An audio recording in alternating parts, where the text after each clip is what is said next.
Hey, you've heard of stand-up comedy, and you've heard of Oculus Quest 3, but did you know that you can make money doing that?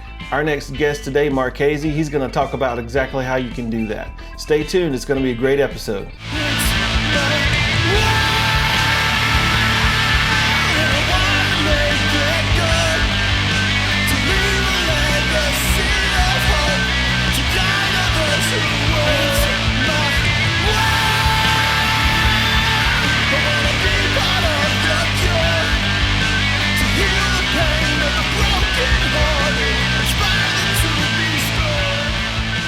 Markazie, what's up? Welcome to Milty's World. Hey, thanks for having me, man. I really appreciate it. I'm excited. Very cool. So, yeah, I started this podcast earlier this year because I wanted to do something different. I've always wanted to be creative and do something in entertainment. So, at the beginning of the year, back in November, I started doing these stupid little news things and satire. So I was doing that, and it kind of got some good views on TikTok, and I was like, whoa, I've always wanted to do a podcast. I'm going to do that.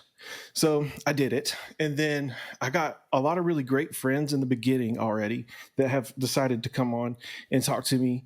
And I'm lucky just to have some really great friends that do professional things, like Daniel Shippey, who was on an episode before. He actually, does photography for famous people. I knew him from being, high school era. So, oh, that's wild. So nice. I have friends like that I could bring on for a while. And then I was like, okay, I need more people, and I want to keep this going, and I want to keep interviewing professionals and having a good time. But I also wanted this to be a funny show. So then I'm like, what do I do? Oh my God. So then the other day I was like, bro, you've got podcast groups. They got to have comedy groups out there. And I started looking for that. Yeah, well, I like that you said you wanted to be funny. I do get, and it's a video podcast too. I do get told that just about every open mic I go to that I do look funny looking. Well, I get that a lot. Hey. So I'm glad it's a video podcast because I got that going. No, I am interested though because I really appreciate it. The comedians, especially what I'm excited to talk about. I'm glad to have a venue for it. Thank you. Absolutely. Yeah. I want to get into it too soon because I want to, talk to you a little bit about, some different things. But first, but what you do is crazy cool. And that's why I asked you to come on. I was like, dude, he's got to be on there. That's the most interesting idea or concept. So that's going to be fun to talk about. So how long have you been doing comedy, man? Or how long have you been funny, I guess? Well, I guess, I've been funny looking my whole life, like I said. But I guess I've been officially doing stand-up. Although I've been doing comedy for a long time. I actually used to write for a comedy website. Oh, cool. I used to write, I've always I know what it was? I had an article on Cracked a long time ago, and I made my own website called Super Dad Says, and it was a comedy website, way back when blogs were first starting. My wife had a blog, and she has a very popular blog, actually. It's the most...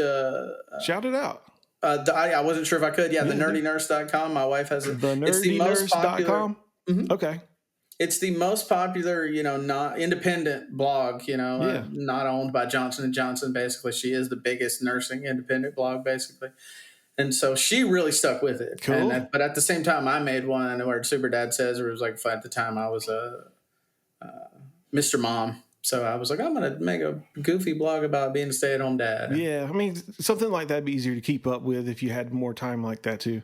Mm-hmm. Yeah, at the time I did. This is wild, dude. I'm working a full-time job. I work in sales. We sell pools and hot tubs. And I tonight, I didn't leave until 7 because someone came in at the last minute and wanted to buy a pool. And I was like, all right, I got to do my job. I imagine you probably get busy in the summer. Yeah, we do, man. Yeah. So then I come home and I do this almost every night. I put the kids to bed and this is it.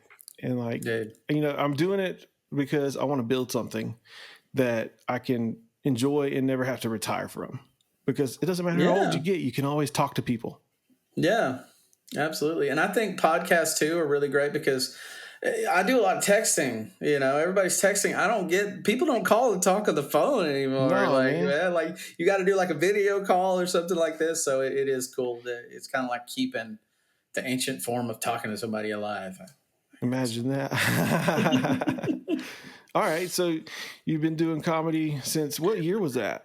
It was actually 2012, something like that. But I've been doing stand up officially for about 2 years. But I have a whole wealth of material. So, and now that I've sort of learned how to I've always wanted to do stand up.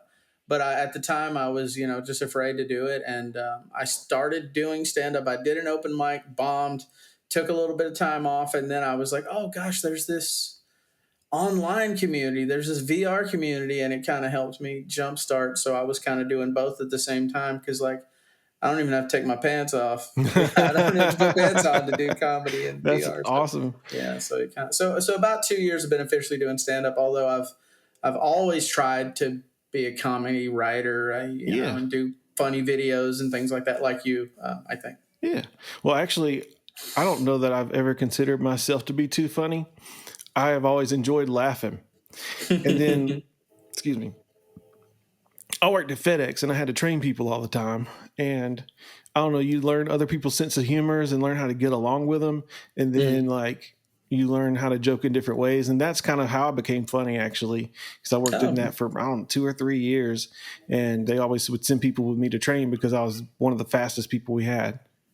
Well, and sounds like you were likable. You kind of would joke around. Probably people liked you too.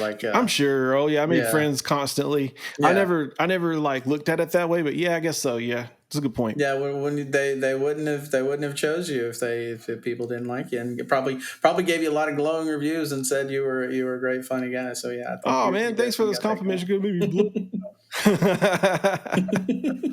So how about how old are you? I am 42. No way, dude. Yeah, I'm an old man. You look like a baby. Well, I got a 15-year-old son. Yeah, I got a 15-year-old son. I guess I just age well. I don't know. Yeah, it must, dude. I mean, I'll be 42 this year in July. I thought you were going to be like, oh yeah, I'm like 30. Well. No, I mean, I usually do get that, and that's great now that I'm older. But when I was younger, man, I couldn't buy a beer. I couldn't get cigarettes. Yeah. It was tough. But now it's like it was a curse, and now it is kind of a blessing. But yeah, people do usually think I'm a bit younger. But I've got a 15-year-old kid, man. I'm up there. I'm actually 40. 16. So, yeah, about the same. Okay, so yeah. So you grew up around the same time I did. Did you play with Ghostbusters toys or something like that? I mean, that was my thing was Ghostbusters, which I know I was Ninja Turtles. I was Ninja Turtles, too, man. Yeah, I was a Ninja Turtles. Yeah, I actually had that little bus, and I seen on my Facebook. You had it? Yeah, dude. And I seen on my Facebook today, those old toy ads. So that was there, and it was like $12.99 for that thing, or maybe more, but not much more. And I was just like, "What the heck, man? I got to pay like $300 for something like that for my kids now." Yeah, jeez. Yeah. Toys have changed, dude. Yeah, well, and they don't want toys. They want my son, I remember he wanted to buy the baseball bat for Punchy the Buddy. You see that Buddy app? No, man. He wanted 99 cents so he could get the baseball bat to whack the Buddy with in the app. It's like torturing. I don't know if I felt good about teaching my son to torture. And the little thing was like ragdoll physics. He'd be like, oh, maybe I shouldn't have. Maybe that's why, No, my son's great. I was going to say maybe that's why he's a little messed up in the head these days, but it's probably made him messed up in the head. He's great. I think that's all 15-year-olds, bro. Well, yeah. Fair enough. I don't have any that old yet. Mine are like 8 and 5. Mm-hmm. But the 8-year-old's getting really funny. The other day we had to get our dog groomed, and he's a poodle, like a standard poodle, like a big one. And so he was looking at him on the way to school yesterday, or maybe the day before, I don't remember. But he was looking at him and he's like, "Why is Ozzy's butt white?" And I'm like, because we had it bleached. And he's like, "Huh?" I was like, "Oh no, I mean, because he got his shrubs pruned." Is that what I said he got his shrubs pruned. And the way I said it, I guess he thought I said spruned. And he's like, "What's a shrub sprune?" And I'm like, "Oh, what?" He's like, "Yeah, a shrub sprune." I said, "That's not what I said, dude. I said shrubs pruned." I said, and just so happened to be some cool shrubs that were like tubular shaped, like they had been really manicured and looked like Edward Scissorhands had been there. And so we go by that, and he's like, I was like, "There, those shrubs are pruned." He's like, "Yeah, I don't like my shrubs pruned." And me and his mom looked at each other. Oh no! He said, I like him to be bushy. No, he didn't. He said that, dude. 8 years old, man. Well, that's like a stand-up bit right there, man. I know, man. That would kill 100%. Then you could just make jokes about, I don't know, all kinds. I might get brave enough to try it one day. I haven't done it, but I did it once. It was a relay for life, and then I just I got banned, so I quit. You got banned? Yeah. If you want to know about that, watch the first episode. Okay, yeah, I've been going back and checking out some of your catalog, and I've really been enjoying your clips on Facebook. So yeah, I'm glad I got tuned in because I'm a fan of Milty's World. Yeah, for sure. Well, thank you, Markazie. So the reason I brought you here today was to talk to you about this amazing thing that you're doing with is it Meta, right? Yeah, Meta, and right now I'm actually affiliated. It's in Meta is the big thing that I want to direct comedians to as well. At the Soapstone Comedy Club in the Metaverse. So if you have like a Quest, and you don't even have to have a Quest VR headset, you can actually join on your phone, and they love that. Because the mobile is a really awesome integration. As an audience member? No, you'll have like a little avatar. It'll be like you're playing Roblox on your phone. There's like a little guy, and you can talk to everyone and participate. And you sound like a 15-year-old. You teach me more. Well, that's just one of the ways you can get into it, even if you don't have a VR headset. Because a lot of people, there is a lot of that. Barrier to entry if you don't have a VR Sigma. Headset. Isn't that what they say? Yeah, you gotta. That's Sigma. Oh my gosh! Every time I go around, I'll go to my son and I'll be like, "Are you rizzing up some chicks in Ohio?" It's like, Dad, I want to kill myself. That's elementary talk now. So my son is just now talking about the Ohio Riz for the past 2 months. Okay. Yeah. Skibbity. Yeah, Skibbity. That's no longer cool. That's no longer cool. Oh, Skibbity's not in anymore. Yeah, that's dead. I was talking to my son. He was like, "Why do people say Skibbity? Why are they saying Skibbity?" And because it's like a fun word. It's like scatting, like skibba. It's like just a fun, silly thing. And he was like, "Oh, okay, that makes sense. Yeah, I guess I could see why people like Skibbity so much." But I guess it's out of favor now, so I'm down to it. Right? It's hard to keep up with, man. No, it is. I think it's better to just be your own self anyways. So you have an avatar. So if I have my iPhone in my hand right now, explain that. So if you wanted to join, you would download an app called Meta Horizons, and you would open the world. It'll have you create an avatar. You can make it look like you. Like mine has an Abe Lincoln Amish beard. People call me Amish all the time. And so I have to have a bunch of baked-in Amish jokes whenever somebody says, "You look like an Amish dude." I'd be like, "Well, I did go to an Amish market, and they had a weird place called the Burlington Goat Factory." Something like that. They were like, "At Walmart, you can raise a barn. All you need." So I have to have baked-in Amish jokes. But yeah. So then it would be like you were playing Minecraft or Roblox or whatever, and you would have an avatar. But the real magic, especially for comedians, is when you're in a VR headset and you're immersed, and to me, it really helped me cultivate my craft because you can actually move around. You're in the world. You see everything. I don't know. Have you done VR before? No, man. I've done like the demos and stuff like they do like at corporate parties and stuff like that, but never like actually have one to play with.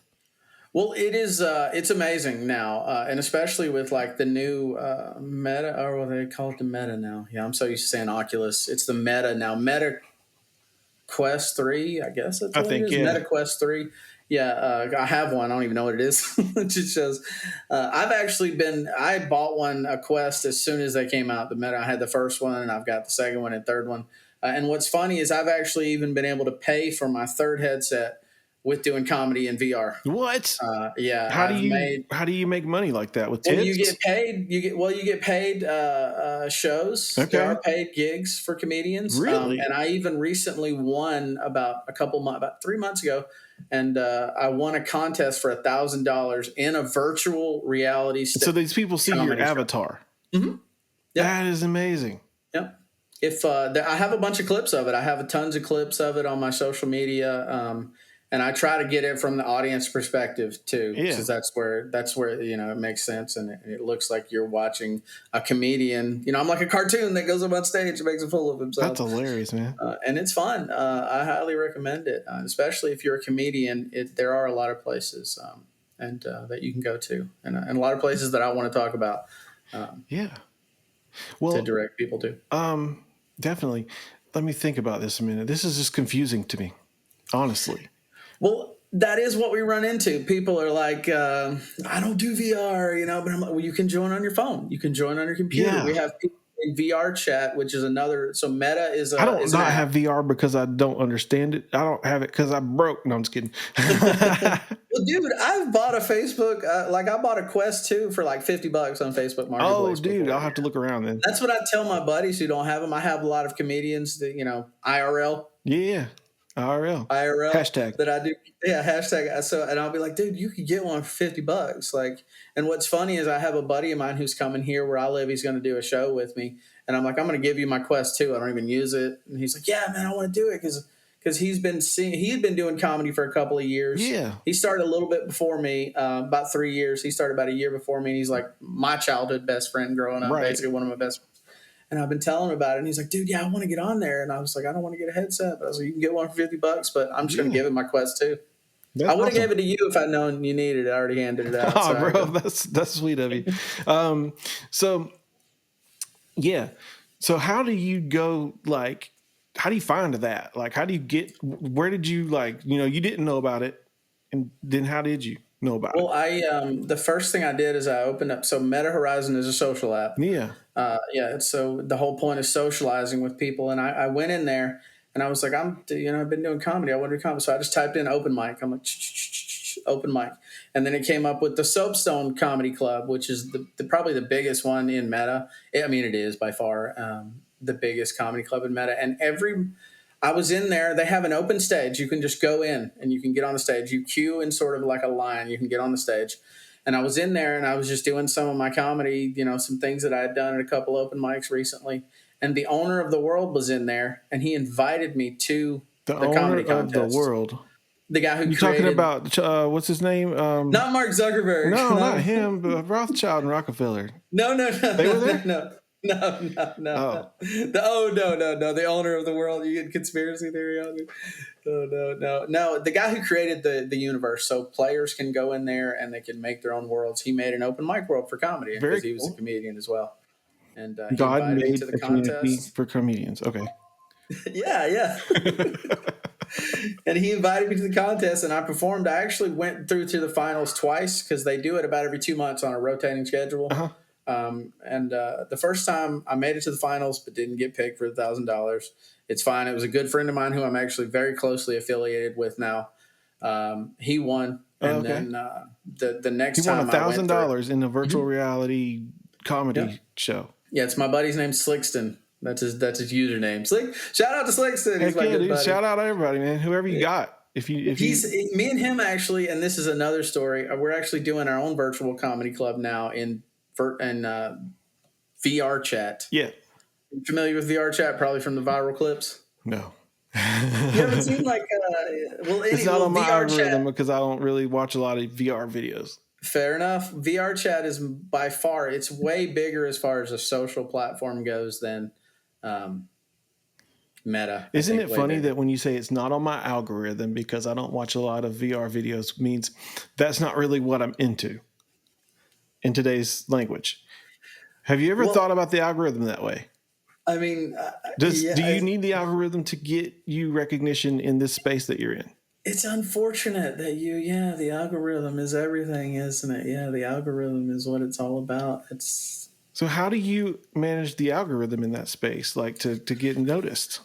I mean, it's like you would do. So I do the same thing in IRL open mics, real open mics. You just go, you hit those open mics all the time. So these are pre-scheduled and it's their responsibility to market it. Yeah. Mm-hmm. Okay. Yeah. You just show up at the performances. So this is more like real life than Facebook. Yes. That's insane. Yeah. So it'll basically be like so I actually co-host and produce an open mic in VR chat for Laugh VR every Tuesday. And every Tuesday at 8 p.m. Eastern. Yeah, 8 p.m. Eastern in VR chat on a world called Laugh VR. And our website is laughvr.com. And it's with my buddy Slickston and I. Cool. And because he's a comedian and we both, won $1,000 from Soapstone, which is another app. I really want to shout out Soapstone. They're great. They're really great. So anything that you mentioned, whenever, we're all done with all this, you send me all of those things that you want to be represented by you, and it'll go in the show notes. Sure, absolutely. I'd love that. Yeah. That way people can find the things that you're talking about and experience it for themselves. No, and you could even come on your phone. If you're a comedian who wants to participate.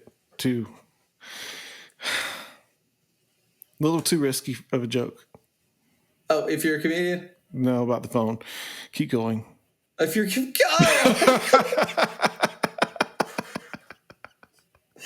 oh my gosh. You're making my face turn red. I thought we were PG-13 in here. I mean, that's PG-13 now, ain't it?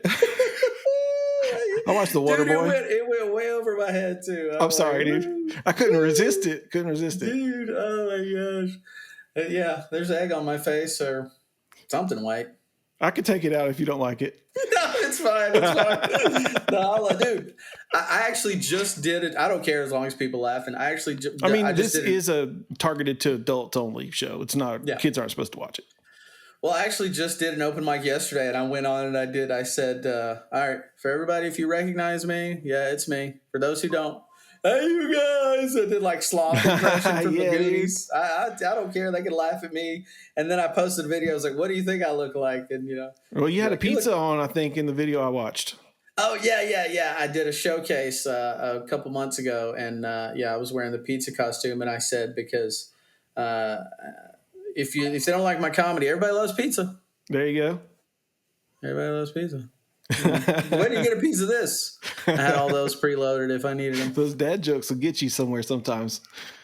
Well, that is what I started out doing, literally. And I talked to a buddy of mine. Like, everybody kind of starts out doing one-liners and dad jokes. And, I even started doing a bit where I'd be like, everyone, just pretend I'm your dad. I know you haven't seen me since I went out for milk and cigarettes. and then I just tell dad jokes. And the whole point of it was just so at the end of the set of dad jokes, I could say, and yeah, because I'm your dad, that does mean I banged all your moms. And then I close my set out and leave. That's great. So even though the dad jokes sucked and they were stupid, that wasn't the point of it. It was so that I could say, I banged your mom. That's hilarious, man. That's kind of like that joke I told on the last episode about watching Eyes Wide Shut. That's my first official on purpose joke. Mm-hmm. And I was so happy with the way it landed with Jonathan because he didn't see it coming. And whenever I was like, nobody told me you have to go watch the episode to find out what I said. I just got so much joy out of making him laugh on purpose. And I was like, dude, I want to learn how to do that. So I had listened to the Comedy Bible by Judy Carter. And that is a really good book. And it teaches you that you're supposed to tell your stories in a funny way. Yes. And that's the best way to make people laugh. And I was like, dude, I can do that. I already do that. I just didn't realize that's what it was supposed to be. I just bought a hard copy of that from a bookstore. Have you read it yet? No. Because you're a comedian and you're a procrastinator, and she'll tell you that in the book as you read it. I know. Well, it was like 3 days ago. I didn't do the exercises. Okay, no, but it's funny. Gosh, I just bought that book, dude, for $3. That's a synchronicity right there, man. So I've been watching these synchronicities, and like, I'm a Christian, but like, I'm not like the kind of Christian that doesn't see God as spiritual and sees God as rules instead. So like, I'll listen to what a new age person is talking about. And if I see that in the Bible, I'm like, you know what? That's the way that you apply that. Like, people talk about manifesting all the time. And I believe in that. But you know what that's called? It's also called having faith. So what does it matter what I call it if it works? Yeah, no, I'm 100% with you, brother. So I'm just saying that's a sign to you. Read that book, bro. Okay, I'm going to. Yeah, I've been reading another one called "Finding Your Comic Genius" by Adam Bloom. Yeah, and then I was going to read that one, but very cool. But yeah, they do help so much with writing jokes and joke structure and things like that. Because I used to do what I would call I would put the punchline before I'd put the joke before the punchline because I suffered from premature ejaculation. So it teaches you how to not do that. Right. Because you want to get to the punchline. I get so excited. I got the punchline coming. Tell me about how that works, because I never heard of that. Well, it's a structure basically. Like if I were to say something like, gosh, what's one of my new ones? Like if I were to just start saying something like, without any sort of setup, I want to just come out and say, "Hey, you guys," and then I say, "Oh yeah, I look like Sloth," as opposed to sort of like, it's like, okay, so you do the funny thing and then explain it. Well, you don't do that. You don't want to do that, but that's what you're saying. You want to have it be more like, okay. Let me see an example. Okay, yeah, here's an example. This is one. I think this one I can get away with this joke. Sorry. So it's like if I would say, there's a joke I tell where I would say, I think Ariel from The Little Mermaid had it wrong. I don't think the dingle hopper was a comb.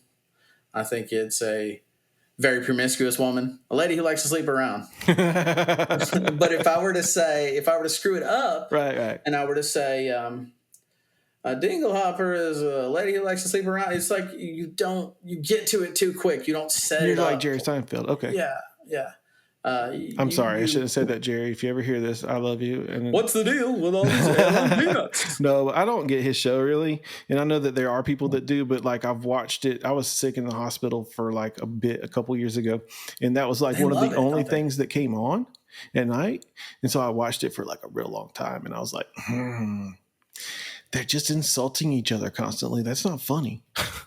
Yeah, I like it too, to a degree, but I agree with you. Some people just go crazy about it. Yeah. Jeez. Like even today, the comics like I watch sometimes, I'm like, man, you're not funny. You're just like beating people down. Like, well, it's really easy to, and you can usually tell, this is something that we've learned doing a lot of open mics and hosting for a lot of comedians. You can tell if someone's actually trying to be funny or if they're trying to be an a-hole. Yeah. And you can tell. And we basically say, hey, be funny. If you're going to be edgy, you better be funny, because otherwise your butt is out of here. If you cross the line and it's not a joke, you're dead. And we can literally virtually pull them off the stage, in VR, as opposed to being like, oh, somebody's got to run out there. I know some clubs, like I did the Laughing Skull in Atlanta. They'll play music really loud to make you get off the stage. Oh yeah. And some clubs have the host run out there and take the mic if somebody's being inappropriate or bombing or whatever, or goes over their time. One of the biggest things you should never do as a comedian is run the light, which means go over your time. They say you got 3 minutes, that's it. They say you got 5 minutes, that's it, because then it doesn't matter what you did. You screwed up. The clubs won't let you back because everybody's there waiting to go on. Yeah, so. Bobby Lee and George Lopez were talking about something similar to that on the last episode, dude. I was like, that makes sense. Yeah. Point taken. I think I'm learning a little bit from listening to people like them, Mm-hmm. Oh, absolutely. Yeah. Gosh, yeah. It's such a good resource when they sit down and having conversations like this. I'm learning from you. You're learning from me. It's incredible. That's awesome, dude. That's what this is all about, man. I want to build a community of people that are creative and they want to do things. And I was actually going to make a mention to anybody who's listening right now. I've got so many people reaching out to me since I did that. And I'm so grateful of the, just the outpouring of people like that want to come on the show. But like one of the requirements, you got to be funny. I got to feel like we can vibe. If your material is like raunchy and disrespectful to other people, don't even ask me. Like, I'm not saying you can't tell edgy jokes. I want edgy jokes. I want people on here who don't have a filter. But like, if it's out of anything other than just making people laugh and love, I don't want it. Absolutely. And I've had some people reach out that I've watched what they sent me, and I'm just like, I'm sorry, but no. I think too. I like when you said you're a Christian. I think I represent. I'm a Christian as well, and I'm happy to admit that. But I think God has a sense of humor. Think about it. He invented the fart. Exactly, man. So he definitely has a sense of humor. I definitely try to not do anything that crosses any bounds and is hateful. I believe in showing love. And that is the biggest thing. I want people to laugh and love and have a good time. I just want to do that. I want to have that community. What I meant by different is like, I'm not very legalistic on things like that. If it's a sin to me, it pulls you away from your from your walk with God and your love for other people.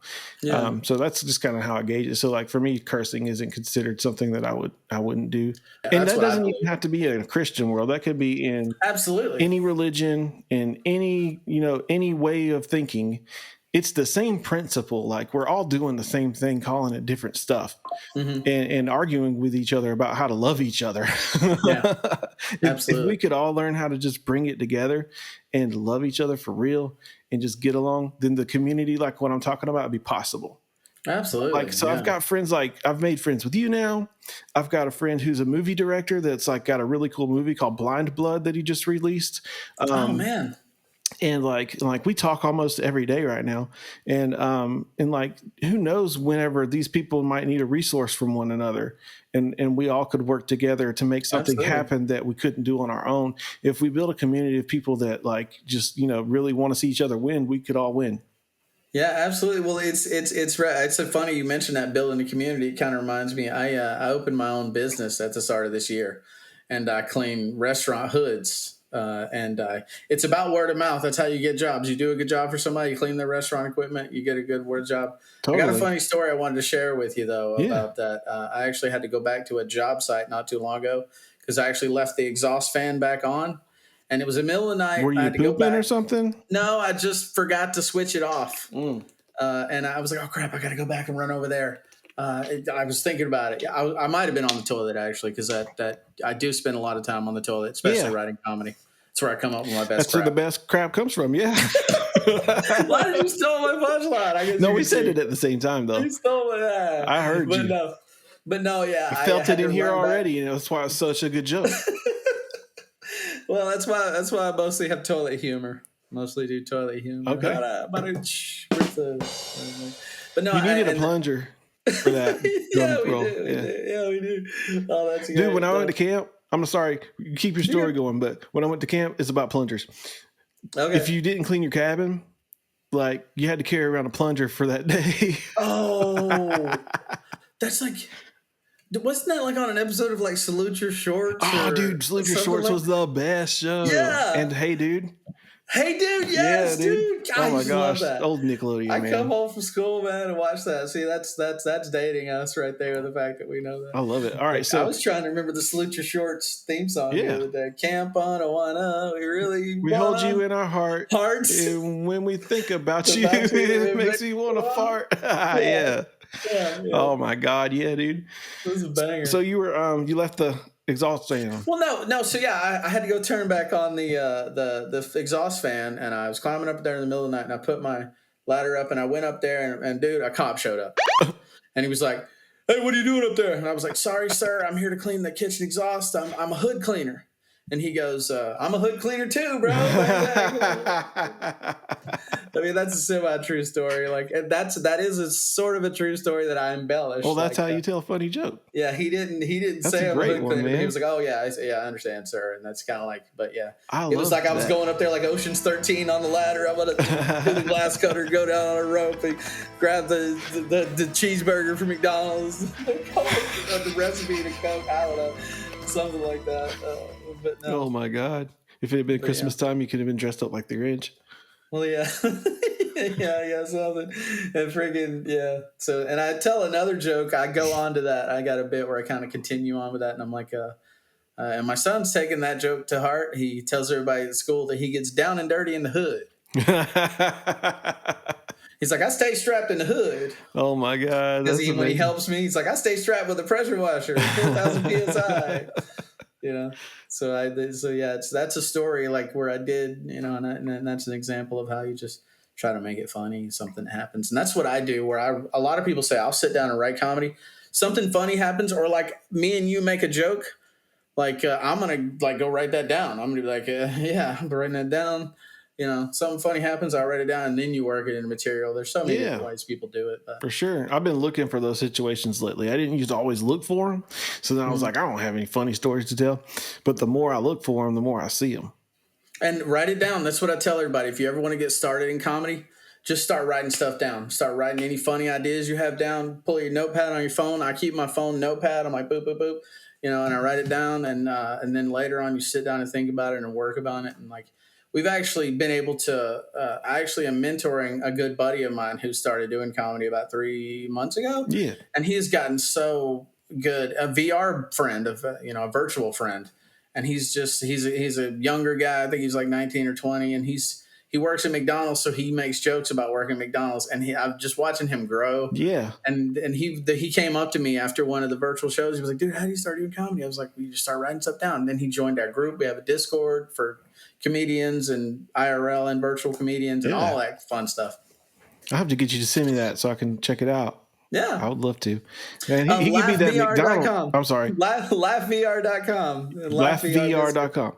Yeah, well, LAFVR. LAFVR.com. Yeah, you can join our Discord. But I was going to say, your guy that you were talking about there, he could be like the McDonald's guy. Yeah. Yeah. I mean, and sometimes he'll even put on a Ronald McDonald avatar or like a Happy Meal avatar and do his set, which is, I always try to make myself look like me. Yeah. Because I wanted to be as close, like you talked about, as close to real as possible when I'm in there. But one day they'll have a way that you can do it. Probably once those glasses take off, they'll probably have like a camera that you can set outside of the area that you're in or whatever, so it can capture your face, and then it'll probably project you into that space. Yeah. No, I feel like one of them does have like face tracking or something. What? Yeah, I can't afford it. It's called the Quest Pro. I hadn't heard of that one. I don't know. I'm not that rich. It's like $1,200 or something. Oh yeah, no. Yeah, I'm not there yet. I just started a new business. We not ready. Like 3 years. I'm not gonna make it for 3 years, but now you will make it for 3 years.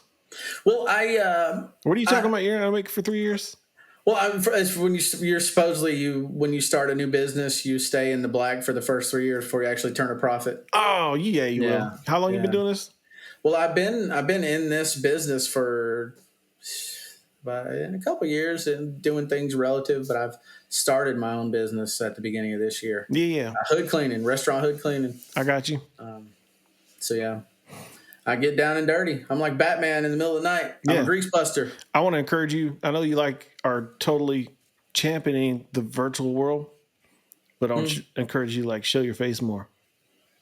Well, I mean, I do. I actually just posted a clip. Do you post a daily anything on any of your socials, like a reel or a short or a TikTok? Do you know, I did do something for a while, like you were talking about. I would take a news story of the day. Yeah. And I would just what I would do is I'd write a joke on it, and I'd make that joke into like a 30-second speech or something about it. And I was doing that, and I really loved it. But I just find the algorithm kills me on social media. Like, I got tips. I got tips for you if you want them. Please. All right. It's very hard. It takes a lot, but it just started paying off. And so I was doing bi-weekly. I was posting 2 of these clips a day at 6 o'clock and 8 o'clock. Mm-hmm. And that helped me to get a little bit of going. Then I decided I had a really good episode. I was like, I'm going to go ahead and post it. So this is 2 in a row for a week. And now it's going to be 3 weeks in a row. And I had so much extra content from doing that. I know you'd have to come up with something different to have more content, but I had so much extra content from doing that I'm able to post 4 videos a day right now. Wow. And I've learned from doing that the way you figure out the algorithm, when people are on there, is by having something spread out far enough that you can catch all the bullets and see where the targets are landing. Okay. So then you can figure out where those people are going to be, and you can kind of more match. You can hear my kid's Mario clock going off in there right now. It might even be my Roomba that starts up at night when we go to bed. Is that what it is, maybe? The Alarmo? Oh, no. So I don't hear you. I thought it was my Roomba. I just heard coins jingling really fast, like somebody won at Mario Kart. Cool. Yeah, it's this new thing that they came out with for Nintendo, whatever their subscription is for the Switch. And it's $99, and it's got a little LED screen on it. So whenever they lay in the bed, it knows that they're in the bed, and it plays music to put them to sleep. Oh. And the Mario Kart one starts off really intense, and then it slowly gets more gentle as it, and then it lasts for an hour, and he'll finally be still and go to sleep, and it'll shut up. And then in the morning, it'll start making Mario Kart music until it gets louder and louder, and then it'll disturb him. And once he gets up and gets out of the bed, it'll stop. And so it was the best way to get him to wake up in the morning. And like, I'm so glad we were able to get that, because like it changed the game from having to go in there and be like, get up, dude. Do you have two boys? I have a boy and a girl. Boy and a girl? Yeah. Okay, perfect. Yeah, I do too. I have a 16-year-old son. He's 16. He's just turned 16. 16-year-old son and a 6-year-old girl. Okay. Well, we wanted a boy and a girl. Right. Do you find that there's differences between the two, or do you? Yeah. Did you really want to have both? I'm curious. Because, we did want to have both, and our son is like, he's more chill and like sticks to himself and likes to do things, you know, like he can kind of entertain himself some. But she is like, nope. You got to be right here with me all the time. Will you sit down and watch TV with me? Will you play with me? Will you do art with me? Will you this, that? Do you never like, she's like a little leech, but you know, she's sweet. No, but it might be because you ever heard mommy's girls or daddy's girls and boys are mommy's girls? Yeah, that's true. Do you feel like she treats both of us the same? Okay, but do you feel like your son is more into mom or into you, or honestly, your daughter's more into mom or you? Honestly, I don't know that that either of them are like that. Not that it matters. No, no, really. Like, you always expected that, or I always expected that, but like, there's just like different things that they go to both of us for. Fair enough. Yeah. Well, I feel like that's what's going on in my dynamic. That my son was mine. Yeah. And now that he's gotten older, he's my wife's. Well, she's teaching him how to be around girls. Right. And then, but my little girl, like you said, is 100% just up my rear end all the time. Like right before I started this, she was wanting to go to bed. She was wanting me to come. We do like a project with like Easter. She's still got all her Easter eggs. Oh, cool. And she's building them like building blocks. She'll put them all together, and then she's like she wanted me to play Easter eggs. And we've had to have like, I don't know, 6 Easter egg hunts over the few weeks. That's fun. And we got to put new things in the eggs. And so that's fun. I love her to death. She's great. She's I do like her a lot though, but I think, do you find that maybe a girl is more grumpy than a boy at all? Always, bro. Yeah. Jeez, man. Like, I can look at her wrong and I don't know what I did, and it's over. It's completely over. Well, I love my girl too. I do. But I feel like she's getting a little grumpy these days. Like, she's becoming, I'm more of like a natural born follower. Yeah. And my wife is a natural born dictator. Uh-huh. And she's turning our daughter into a tiny tyrant. Like shorter Napoleon, somehow shorter than Napoleon. Yeah. Yeah. That's funny. Well, she doesn't want to raid friends. She wants to raid the snack cabinet. Yeah, I notice like probably usually when she's mad at me, it's because I ain't listening to her. So like if I sit down and be like, oh, I'm sorry, what are you frustrated about? And she'll like look at me and she'll be like mad, won't talk to me. And sometimes like if I just give her a few minutes, she'll like chill and she'll tell me what's up. Do you give your kids I'm legitimately wanting to talk about parenting now because I need all the help I can get. Do you give your kids unlimited screen time, or do you set? We got some boundaries. So it's kind of loose. Like, so when I was a kid, I didn't watch TV all day, all the time, but like there was like a little break in the morning where they like had certain like Eureka's Castle and Mr. Wizard and Sharon Lois and Bram, and what was the other one? I loved the guy that had the little thing, and he like walked through the woods. I can't remember his show's name, but like he like did like a folky show. Okay. I liked his show, and then like there'd be a break, and I'd be like eat lunch, and I'd go outside and play and all this stuff. But then like Batman and Robin would come on Nickelodeon, and I had to go inside and watch Batman and Robin, and then after that, it'd be like, what was it? Salute Your Shorts and Hey Dude, and the good stuff. Then it would get into time for my dad to get home, and the news would come on, and then I'd go play again. Like there wasn't unlimited access, so. we try to treat it like that. Like in the morning, if they get up, they get dressed, they get ready to go to school, and they've eaten their breakfast, and my son gets their breakfast ready. If they've done all that, then they can watch TV until we're ready to walk out the door. Mm-hmm. And then when they get home, he's not allowed to play any video games unless it's Minecraft with his sister. Sure. Or something to play together, because my wife works from home and she can't have them in here. She's doing important business calls with, like executives and different people that, like she really has to be professional and they can't be interrupting that. So like he helps out in that way, but he didn't for a while. Like he would come home and play video games all day long and be playing for like 8 hours and then scream in my face when I was like, it's time to go to bed, dude. Like, I'm sorry that we didn't get to spend any family time, but like you've been doing that. And I've been trying to get you to get out of that and you haven't. So we just made it a hard, fast rule. You can only play any video games that you can play with your sister together.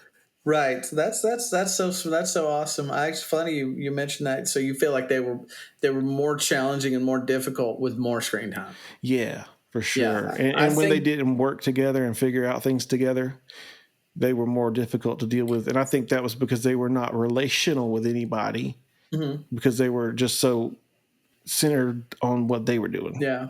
And it's so hard to monitor all the stuff that they're seeing on there, especially my little girl only has access to YouTube Kids, but sometimes I'll be sitting there, listening to something she's saying. It's supposed to be already monitored and filtered. Does she watch that like that one family that do all of the like what they set up like all this fake stuff at their house and like I can't remember what it's called. Gosh, she watches. Does she watch anything that is like that? Diane and Roma. I don't know if you know that one is. She loves that one, and that is kind of they do that kind of thing. I think that might be. Oh yeah, that is what it is. Yeah, they'll be like, we're going on an adventure day, and they'll have like a like fake sets set up all over the place. Yeah. It's kind of cool. It's like these people are like, but then like, are they exploiting those kids? Because how much money are they making, and are those kids getting it? I don't know. I can't put my kids out there like that, dude. That's why nobody knows who my kids are. All my socials are different. My name is different than my real name slightly. Like my real Facebook is private. Nobody will ever get into that one. Like the only people that have that are the people that I actually have always known. And like everything else is like out. I need to, man, I made a Markazie comedy Facebook, but I don't use it. I need to use it. Dude, that's what you should do. Yeah. Like do that. And then like back to what I was saying, put your face out there at least 3 times a week to start. And like make yourself do that, because you have to put your face out there. You have a likable face. You come off as a likable guy and you're funny to listen to. So like, if you keep doing that, like you've got your jokes, like tell a joke, tell a story, make it a story time with Markazie and tell a joke, dude. It's funny. I used to do, it was like dad jokes with Markazie, and I would do this is when I used to have a comedy brand, online brand. Daddy grew up, right? Yeah, I called it Somewhat Humorous, and I would do this when I first started doing one-liners and stuff and dad jokes. Yeah, but Daddy grew up, so Daddy can tell stories now. Yeah, I think so. Yeah, that's the transition to stand up and doing, a greater form of comedy, which is more difficult, I guess, and that's why not everybody does it. I think anybody can do it for sure. I really appreciate having a place to try and do comedy, but to get back to what you were saying, I would love to do more comedy there, but it's like when you don't see the return. I know you go through so much effort, and that's what I want to say. If anything else, thank you for doing this. Well, thanks, thank you for all the work it takes to go into this, because I've been trying. That's what I'm saying. Before I did stand-up comedy, I was like, I'm going to build a comedy brand, somewhat humorous. I'm going to make, and I tried to be very consistent, and I tried to do all that. And it just felt like, and I got a little bit going. I think maybe at one point I had maybe 20,000 something followers. Bro, that's more followers than I've ever had anywhere. I don't know, but it was like, I don't know. So I think you're called to make people laugh because laughter is better than any medicine, man. Right. And like, you just need to realize that you know now, I think you know now how to tell something to make somebody laugh.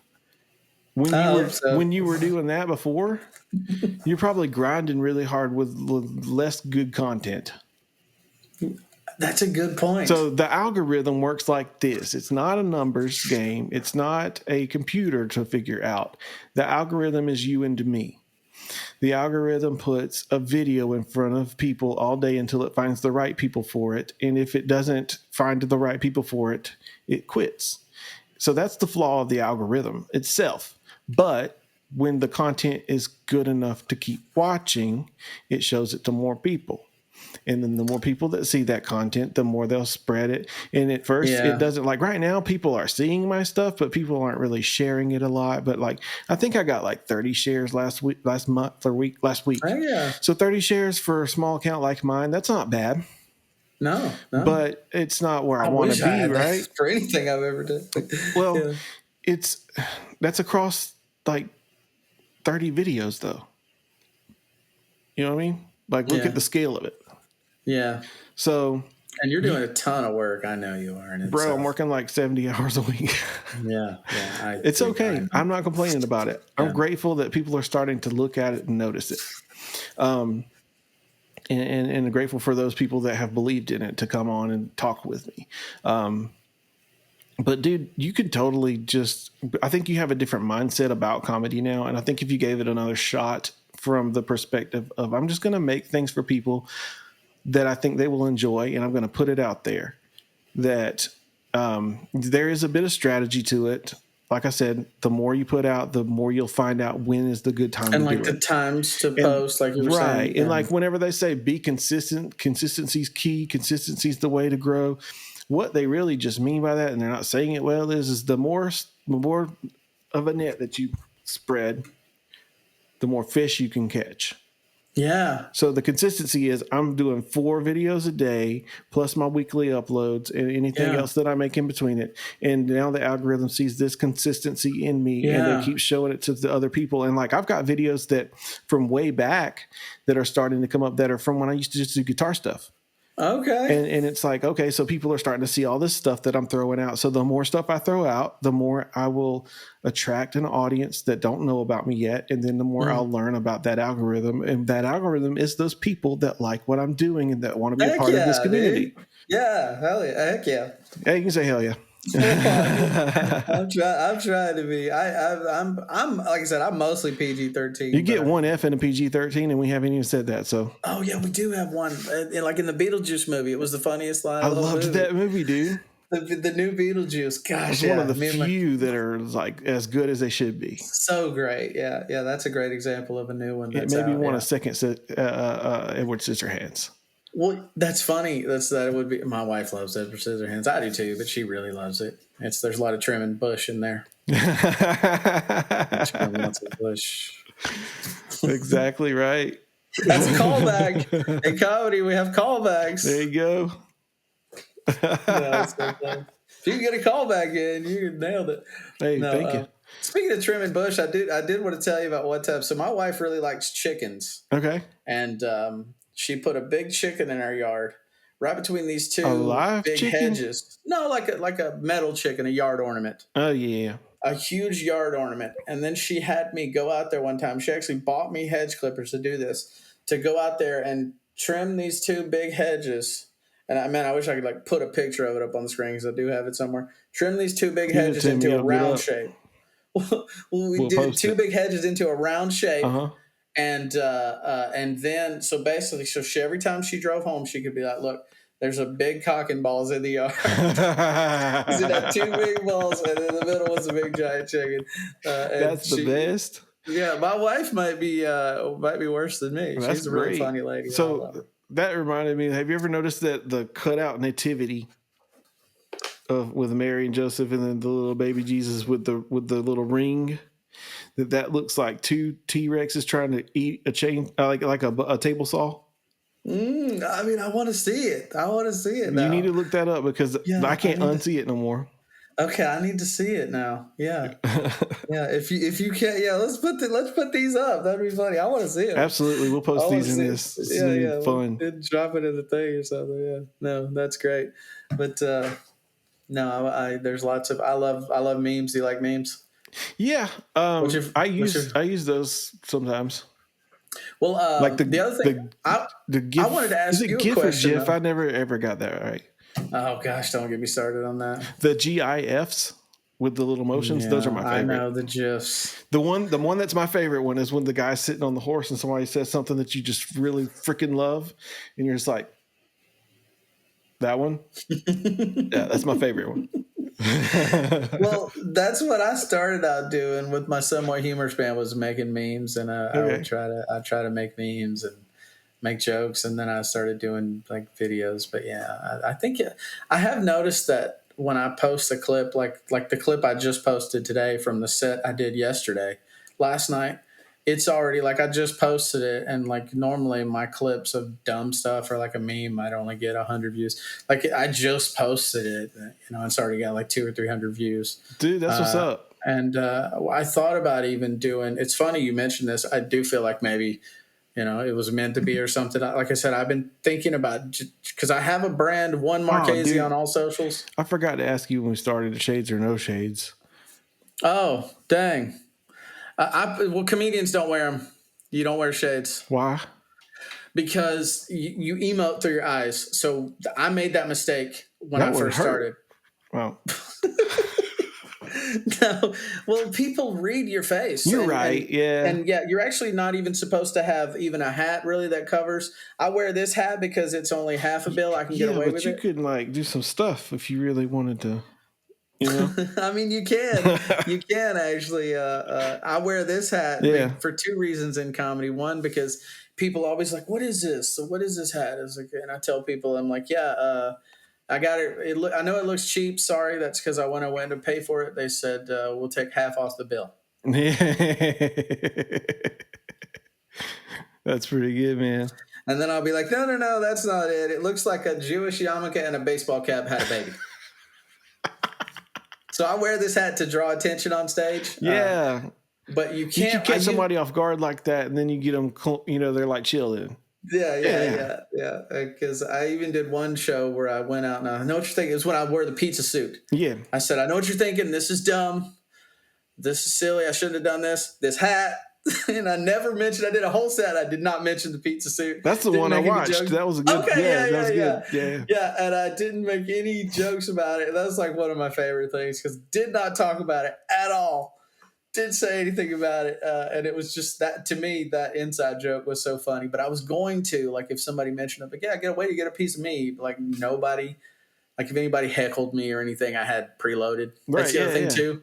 I preload. If I get a heckler, I have built-in, like, replies. Like, I'll say something like, that guy over there, I was thinking about him, and it reminded me to take out the trash. Or, that crazy guy over there reminds me of myself when I forget to take my meds, and I've got all these baked in heckler responses. Yeah, but you really don't get it that much. So are heckler responses the same as jokes, where like it's a sin to take somebody's heckler response, or is it okay because it's just something to distract the audience from being stupid? It's like roast. It's like a roast. I mean, a lot of roasts are similar. You're going to say the anyways. Same jokes anyways. Yeah, okay. This guy's ugly because his mom was ugly, Yeah. You're saying kind of a lot of the same stuff.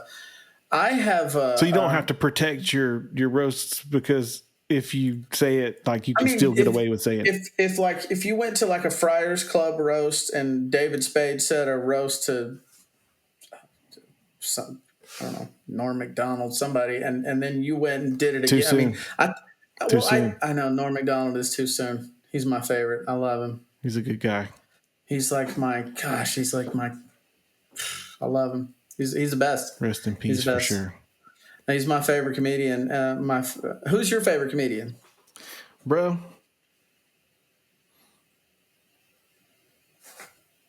I used to like, when I was a kid, my daddy listened to Jerry Clower. You know who that is? I'm not ringing the bell. Bro, you don't know who Jerry Clower is? Where are you from? I'm from the South. You don't know who Jerry Clower is? I mean, I don't know. All right, this is your homework assignment. Go listen to Jerry Clower. So, like, when I was a kid, that would have been it. And then I liked Eddie Murphy for a phase. Okay. yeah. And I don't unlike anybody. It's just like it's like my music taste, it changes. Right now it's kind of like Theo Von, because he kind of inspired me, because like I didn't feel very significant. And he like totally admits it in public. Like he didn't feel significant for a very long time. I think he's starting to feel better. I think he's starting to be spiritually more healthy. So like, I'm happy to see that for him. And like, he just inspired me, like, well, if he can be funny and do that kind of stuff, I can do that. Yeah, he's great. Yeah. So like, And so I think right now he's probably my favorite. I'm starting to lean towards Bobby Lee a lot. Bobby Lee just makes me pee my pants. So he is funny. He is great. Yeah. No, I forgot about him on Mad TV and stuff. And then like, I remembered him again because of his podcast. And I was like, dude, this guy, he's too much. Are you eating butter? Oh, sorry. I hadn't had dinner yet. And I recently switched to keto. I can't eat carbs, but I can have all the butter I want. Is that Amish butter, bro? No. Yeah, I wish it was. Dude, we got Amish butter. Oh, really? Yeah, they sell those giant chunks. You do got money then. You can afford a Quest. I don't know if it's expensive, but. So with the amount of money I spend on the services and equipment. I got to take a sip. For that bit, I didn't want to bite a piece of butter, but I wanted to make a joke about keto. I couldn't imagine how much salt your mouth has in it right now. Dude. Yeah. No, is that what what in the world? Oh, you just South. This is my mega slurp, man. Oh my God, for that Circle K and everything. Do you live in South Carolina? No, I actually live in Tennessee. Same. Chattanooga. Okay. Chattanooga. I live over Johnson City area. Okay, heck yeah. I was actually born in Clarksville. Oh, cool. I have no idea where that's at, because I was born in Georgia. I grew up in Georgia most of my life. Met my wife in Rome. Really? That's cool. Yeah, met my wife in Rome, and I met mine in America.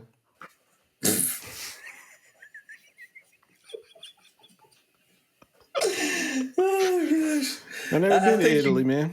I think you got what it takes. I really do. You need to get. Yeah, I'll help you write a routine, man. Let's get together. I actually love writing with other people. Okay. I've actually written routines for other people, and what's funny is I wrote a routine for a female friend of mine, and she kind of sort of dropped out and never really got around to performing it.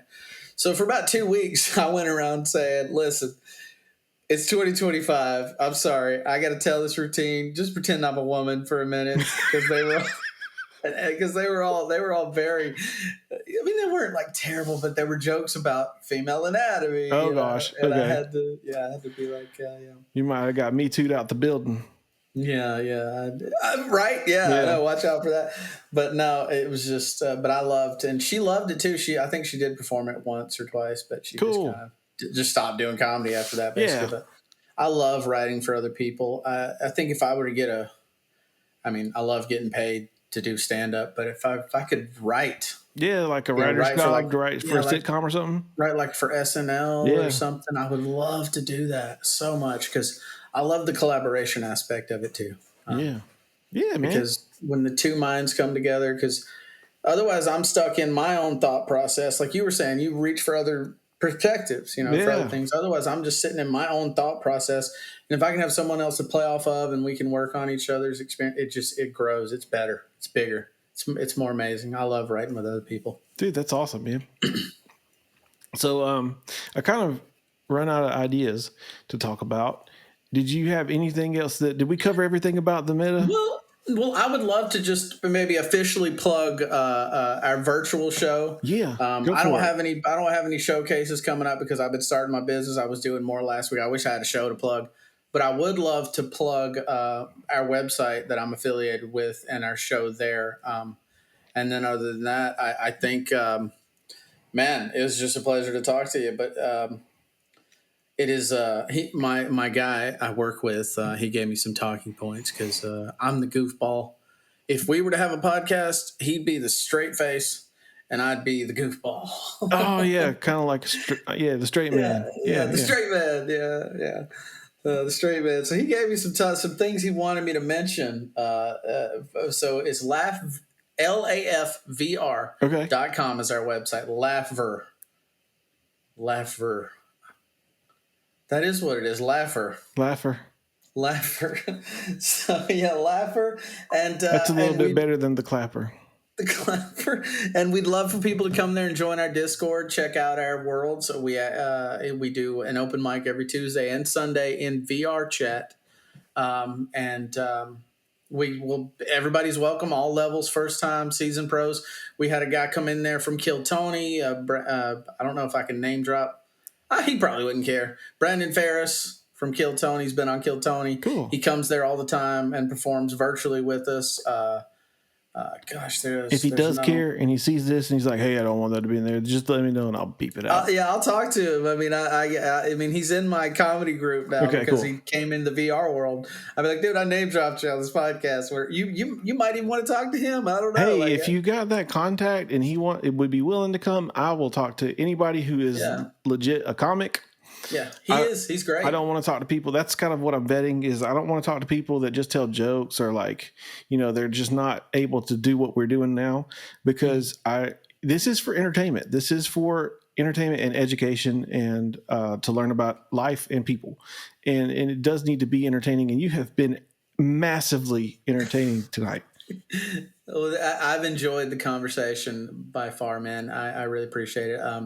And other than that, like I said, I wish I had a show to plug. Check us out on laughver.com. All my social medias at the moment now are one Markazie. I think I'm going to make Markazie comedy and be consistent. Try to do it, man. That algorithm, man. I've heard some people say you got to start a new project if your old one isn't, because you can get memory hold or buried. Is that a true thing? You know what? Because I've had this page. That is something that I didn't. I thought about way after the fact, and at this point, I've got too much momentum to go backwards. So if I'm fighting an uphill battle, then I'll be even better when I get to the top. Yeah, that's the way I'm having to look at it. Yeah, and I'm not saying that to be arrogant. Like when I say get to the top, I just mean on top of my hill. Dude, I saw a comedian said the other day, I was on the way, she said that she started out selling, to her comedy, she would sell jewelry and invite girls to the thing. And she said something like, well, you better come and she would want people to book parties to sell jewelry. Mm-hmm. And she said, you better book a party with me now. Otherwise you're going to be paying to see me in Vegas. You manifest it. Yeah, dude. And then, she's it's my wife's favorite comedian. I can't wish I could remember her name. No, we're always watching comedy and doing stuff now. My wife used to give me a hard time about it until I started making money with it. Right. So now it's cool. But I won the $1,000 and I started getting paid shows and stuff. And that's awesome, even man. Getting paid in the VR shows. She's like, okay, you can do it now. For sure. Yeah, I mean, it sounds like you're doing something right. You're able to do that and have like a side business to just kind of cover the ends, and like that's success, bro. So that's amazing. Thank you. Yeah, thank you, dude. I look forward to seeing your podcast grow. Thank you so much for having me on here. Like I said, I'll holler with you. I'll get you in touch with Brandon. He's a great guy. He's a great comedian. Let's keep up with each other for sure. He's legit. He's in Austin. He's in the scene. And he would be a great one for you to talk to. I think, and he'd love to. Yeah, man. Well, I'm going to definitely have you back on. And thanks for being here tonight. Awesome. Thank you, man. Thank you so much. I also want to shout out to the Milty's World. I meant to ask this. Is that like a Wayne's World, Milty's World? That was the inspiration behind it for sure. Yes. That was the inspiration. So I used to even get on here and be like, thanks for watching my public access cable show back when I didn't know how to do an intro. And I just don't do an intro anymore. I'm going to try that. Yeah. So, I'm going to try just starting the show and letting people be like, what's going on? Oh, they're talking. What are they talking about? Yeah. I'm going to try that approach now. Okay. Unless it's like, I do have like a movie director that I made an intro to like, be like, so like, if you're into this blah blah blah, then you're gonna love this episode because it gets wild and crazy on Milty's World today. I love it, dude. Yeah, for sure. You maybe need to yoink that theme song at least at the end or something. I don't know. Yeah, I'll put the theme song at the end of every episode. Oh, you're talking about that? I've got my own theme song that I wrote. So okay, yeah. Fair enough. You said you play guitar, dude. I could pick your brain all day. I'm probably gonna. You're probably. Next time I want to talk to you about your guitar playing because I play guitar. Guitar too? Yeah. All right, bonus content. Let's go. All right. So what do you do? Well, I mostly just play acoustic, but I play I play rock and roll and mostly play acoustic. I don't play as much, but I've been playing you play on Creed? and off for like I've been playing. I'm sorry, I was actually joking on you, but Well, just that era of rock. No, I'm just kidding. I like Creed too, for real, actually, but it's not cool to like Creed, so you got to joke about it. Oh, fair enough. It's kind of like a Nickelback, dude.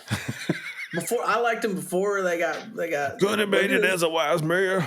Yeah, that first single that was a real cool song. It came out in Guitar Pro magazine, and I worked on learning how to play that song for 6 months. Dude, that was a banger, dude. Yeah. That was a great one. And then for whatever reason, they just got so popular, everybody started hating them. That's what happens, I think. Chad Kroeger spit on people in the crowd, so. Oh, okay. I'm unfamiliar with that. He's very proud of how much of an ass he is, so. Okay, well, screw that guy, man. I didn't even know that. Just out of touch. Yeah, I read about that in one of those magazines. I was like, what the heck? But how long have you been playing, though? How long have you been playing? So I started out, I wanted to play the guitar, and I don't know why I didn't end up playing the guitar earlier. I was 7 or 8. I started piano. And then I'd go drool over the guitars in the music store where I took piano lessons. I would just go drool over the guitars and the equipment all the time. And, I grew up in a pastor's home, so I listened to Carmen, and Petra was the next heavy thing I got, and then DC Talk Jesus Freak was the heaviest thing I had ever heard in my life. I got that. That's a classic. And then then I started getting into Tooth and Nail bands and stuff, and got into the Tooth and Nail world, got into the music scene. So I was into punk, MXPX and all that, but I didn't like screamo and screaming and hardcore and stuff. I wasn't into that at the time. But then slowly, I got into Under Oath, and then this band called Chasing Victory that's from my hometown, and just a bunch of stuff like that. And then I started getting into the Showdown and just heavier and heavier music. And I stayed in the Christian realm for the most part back then. And then I broke out into the classic rock stuff. Yeah. And as I'm listening to all this, I'm learning to play it as I go. Well, my wife was a singer, and I played guitar, so I play a lot of girl rock too, man. Apologies. Oh, Dixie Chicks Michelle and stuff? Dixie Chicks. They're the chicks now. The chicks? They're the chicks now. They're not proud of the South Michelle anymore? Branch, Taylor Swift, I play a lot because she'll be like, go learn this song so I can sing it, and I'll go and I'll spend maybe 6 months learning the song. Do y'all do that anywhere publicly? We used to. Do you get paid to do that? I mean, she's a great singer. She actually won contests, and so what I'm saying is there's these open mic places. Actually, I think you can get in for $300, $100 a night. You should encourage her to do that. We just, I don't know. We haven't done it in a long time since we were kids, basically. I mean, I don't know. It's time to relive it. Right? Yeah. Kids are getting a little older. We could. Yeah, man. I could approach her with that. Yeah. Yeah, She was born to do it. I don't know. I mean, I would more want to do comedy songs now. Jeez. Yeah, but you support her and her thing. She supports you and your thing. Fair enough. Yeah. Yeah. Well, my wife's thing now is making money. Well, heck yeah. That's what she likes to do. But no, what does she make it with? You got a machine behind you, or?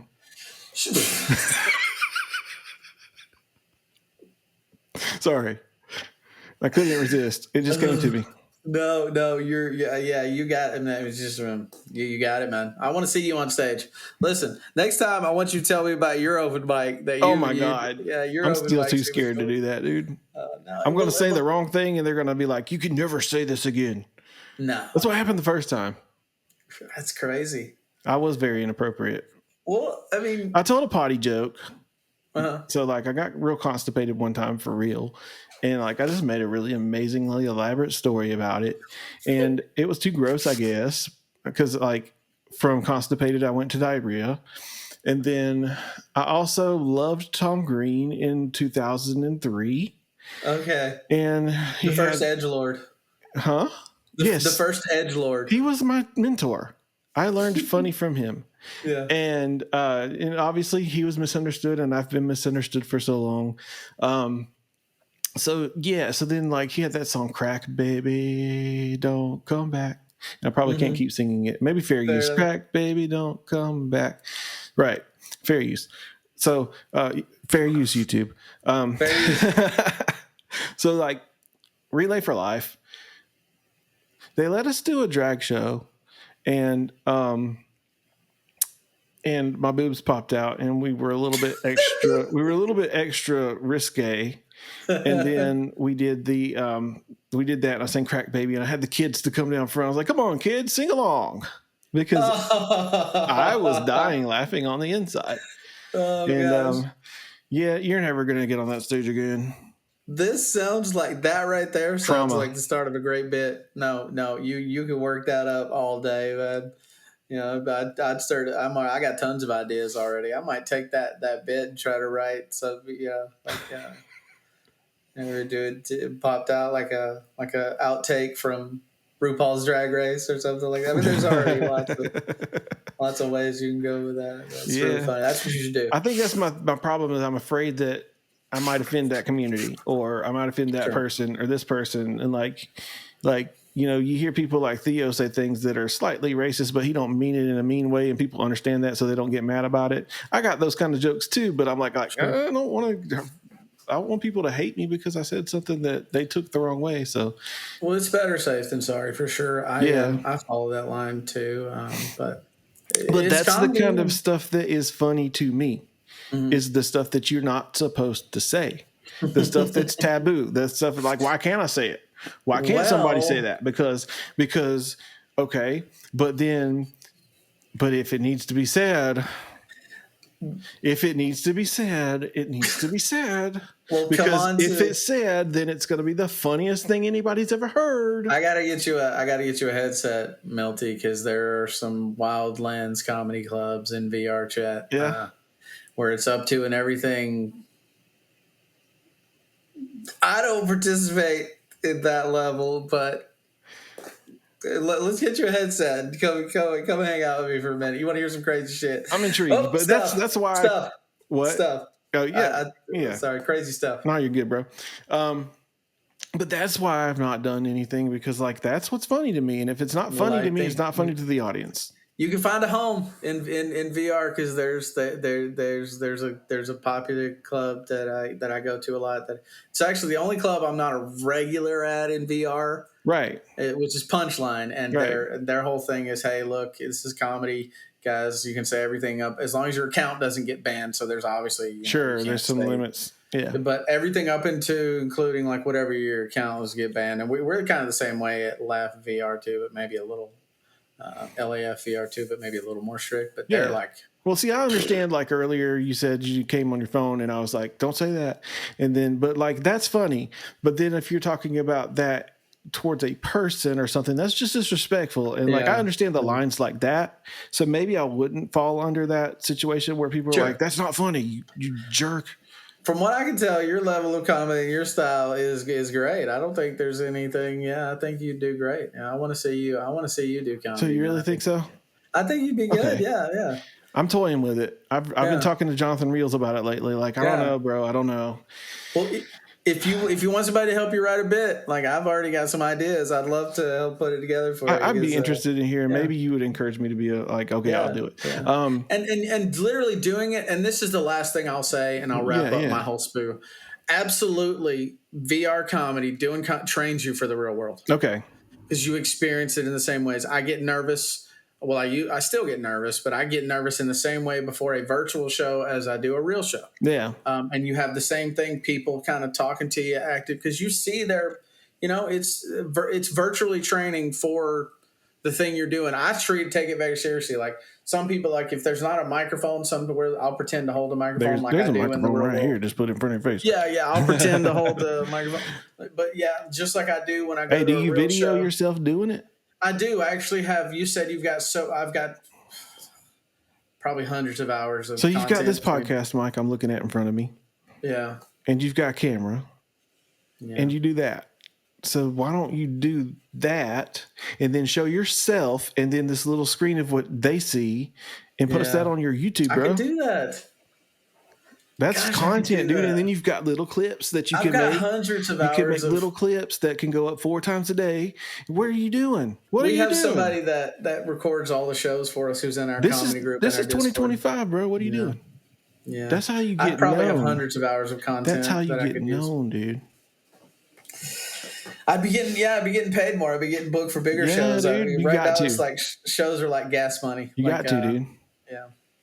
It's like you get paid gas money for shows. So I did this thing with AI this morning, sometime. I don't know, it's between being at work, but I asked it, like, if I post 4 times a day for 6 months, along with my show, plus any other content I make that's related to the show, what will it look like? And it's like, oh, you'll probably have like 25,000 followers in 6 months. I was like, what? So then I was like, okay, so if I do this for a year, what will happen? And it was like, if you do this for a year, you will like have like at least 100,000 followers and probably be in the millions on shorts views. And I was like, bro, okay. Yeah. So then it was like, that's if you perform like at 10% or something like that. That's what I'm saying. And then I said, how much money could I make in a year if I do this? And it's, if I performed at 10% capacity, doing exactly that without adjusting or making like great efforts, it said I would be making like between 4 and 5 figures a week or a month. A month. So that's if I don't try, if I just keep that kind of consistency, because more people will find you, and then it's compounding, and like there are going to be people that inevitably like what you're doing. So the more that you adjust it to make sure that it's good quality, the more people are going to just keep coming. So I'm like, that's my trajectory. And I think you could do something. If you don't want to go that intense, you could do something. And like, you've got that content already.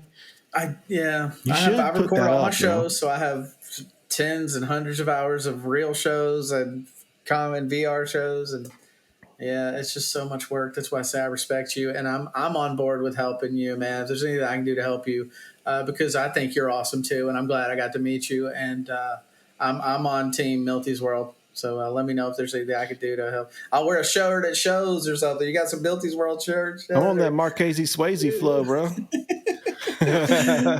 I'll wear a shirt. So let me know, man. But other than that, it was a pleasure. Absolutely, man. Well, until next time, brother. Yes.